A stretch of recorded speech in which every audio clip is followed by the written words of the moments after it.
ఇకపోతే భారతదేశం రష్యా నుంచి ఏదైతే ఆయిల్ ఇంపోర్ట్ చేసుకుంటుందో మొదటి నుంచి డొనాల్డ్ ట్రంప్ రష్యా నుంచి మీరు ఆయిల్ ఇంపోర్ట్ చేసుకోవద్దు, రష్యా ఆయిల్ కొనుక్కోవద్దని చెప్పి మన పైన భారీగా శాంక్షన్స్ వేస్తున్నారు. అయితే అమెరికా ప్రకారం ఇండియా రష్యా నుంచి ఆయిల్ కొనుక్కోవడం ఆపేస్తుందని చెప్పి అమెరికా చెప్తుంది. దీనికి సంబంధించి భారతదేశం ఎలాంటి కన్ఫర్మేషన్ ఇస్తుందని చెప్పి మనం వేచి చూడాలి.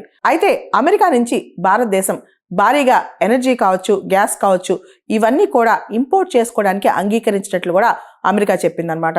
దాంతోపాటు ఇండియా ఇప్పుడున్న మార్కెట్తో పాటు దాదాపు $500 బిలియన్ ఏదైతే అమెరికా నుంచి ఉత్పత్తులు ఉన్నాయో అవన్నీ దాదాపు అడిషనల్గా $500 బిలియన్ ఉత్పత్తులు భారతదేశం కొనుక్కోబోతుందంట. మనందరూ తెలుసు Donald Trump one of the major problem with India అమెరికాకి ఎక్కువ అమ్ముద్ది, అమెరికా నుంచి తక్కువ కొనుక్కుంటుంది. అంటే ఇండియాతో అమెరికాకి ట్రేడ్ డెఫిసిట్ ఉంది, ఇండియాకి ట్రేడ్ ప్లస్ ఉందని డొనాల్డ్ ట్రంప్ కంప్లైంట్ అనమాట. కానీ ఇప్పుడు ఇండియా అదనంగా $500 బిలియన్ వర్త్ అమెరికన్ ప్రోడక్ట్స్ కొనుక్కోవడానికి ఒప్పుకుందని చెప్పి అమెరికా ప్రకటించింది.